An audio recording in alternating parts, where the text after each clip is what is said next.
శుభాకాంక్షలు.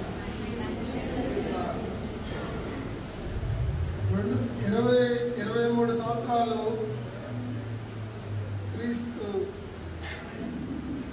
శకంలో ఉంటే కరోనా కూడా 4వ బర్త్డే చేసుకుంది.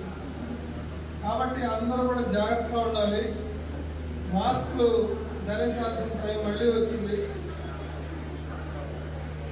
శాంటా క్లాస్ని, జీసస్ని, యేసుక్రీస్తుని, ఆయుష్ హాస్పిటల్ ఫ్యామిలీ మెంబర్స్ అందరూ క్షేమంగా ఉండాలని, వాళ్ళ ప్రతి ఒక్కరు కూడా దీర్ఘాయుష్మంతులుగా ఉండాలని ప్రార్థిస్తున్నారు.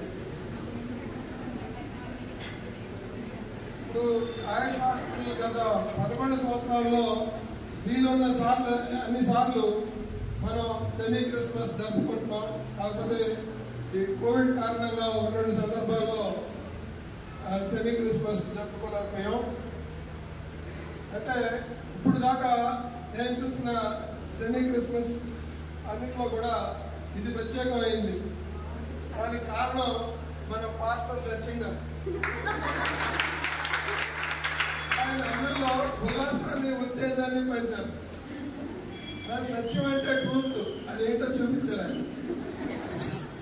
అయితే యేసుక్రీస్తు నుంచి జస్ట్ ఆ సింబల్ చూసి మనందరం నేర్చుకోవాలని 2 ఉన్నాయి. ఒకటి ఓర్పు, ఆయనకున్న ఓర్పు ఇంకా ఉండేదేమో ప్రపంచంలో.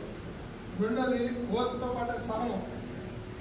మూడోది రెండో ఫ్యాక్టర్ క్షమించే గుణం. బహుశా ఆయనకున్నది కన్నా ఇంకెవరికి ఉండదేమో.